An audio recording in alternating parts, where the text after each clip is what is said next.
Hello guys,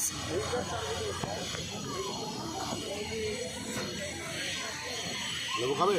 আমরা আমরা আজকে আজকে মায়াপুরে এসেছি। মায়াপুরে এসেছি, মায়াপুর স্থান ঘুরতে।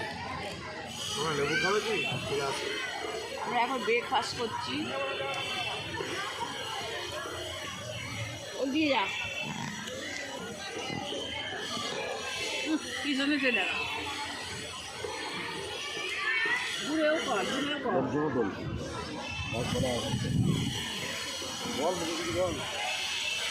Hello guys,